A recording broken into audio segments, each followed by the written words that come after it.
The liberal will say, look how foolish, how wasteful our military budget is. The Air Force builds an F-16 fighter plane, and the Navy Air Force builds an F-16 fighter plane, which is almost a duplicate.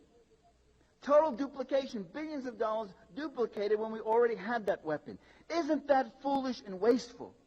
And the Marxist analysis says, no, that's not foolish and wasteful. That's only foolish and wasteful from a human point of view, from the taxpayer's point of view, from the needs of your human community. But who the hell ever said capitalism had anything to do with the human community? If you think it does, just listen to George Bush and find out what has he ever been saying about the needs of a human community 2 years in office. It's not wasteful. It's wonderful. If you're a defense contractor, then it's wonderful to have a contract with the Navy and one with the Air Force, and you'll even go for one with the Marines and with the Seabees, and you'll try to sell the F-16 to the Coast Guard if you could do it, if you could get away with it. It's perfectly rational.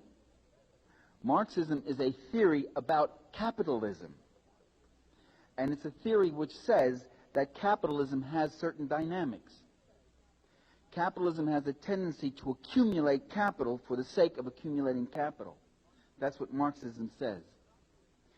Marxism says that capitalism is not a system about building jobs or building communities or creating work or creating a better standard of living.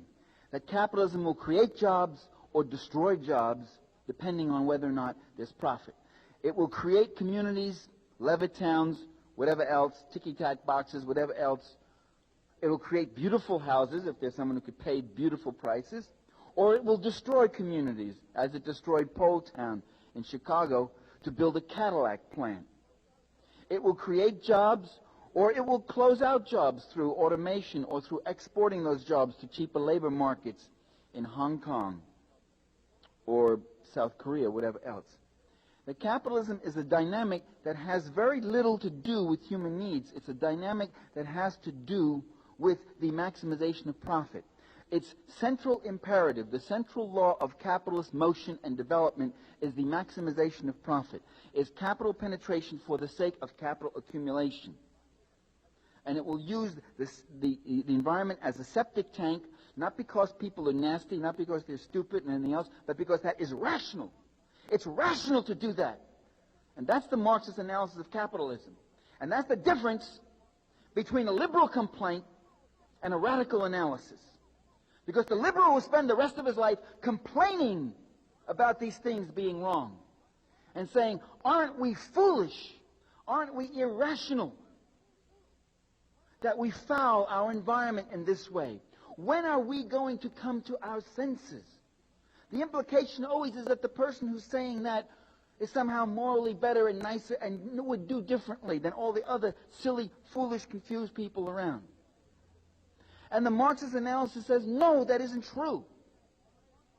That the reason Firestone built that tire company plant on the Mill River in Connecticut and took a river that Mother Nature had spent 100 million years developing, that was used for recreation and fishing and drinking water, and Firestone dumped that raw industrial effusion into that water, wasn't because they were foolish, because they were confused or silly, but they were rational, because their commitment wasn't to that river, it wasn't to the environment, it wasn't to children playing, it wasn't to future generations, it wasn't to the community, although they'll say that in their PR propaganda, as they're doing now with Earth Day.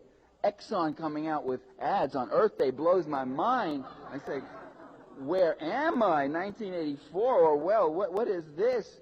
Exxon, we love the Earth too. Well, we've had a few little rough spots here or there, but we're with you on Earth Day, because they had nothing to do with that. And that's a Marxist analysis. And the Marxist says it's quite rational to dump your raw industrial effusion into that river, because that maximizes your profits. And the essence of that system is the maximization of profit, is capital accumulation. And every other human value is secondary and, in fact, possibly even antagonistic to that value. It doesn't matter. Then those values shall be smashed.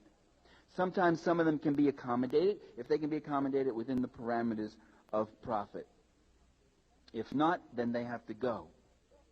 And so you've got to decide, are you going to spend the rest of your life as a half-assed liberal complaining about the irrationalities and the foolishness of all these programs? That's all we ever hear in the media to the extent we get any criticisms of existing policy. Or are you going to point out the links of class power and class interest that are behind those things, that keep doing those things? Do you really think that because you don't know what they're doing, they don't know what they're doing?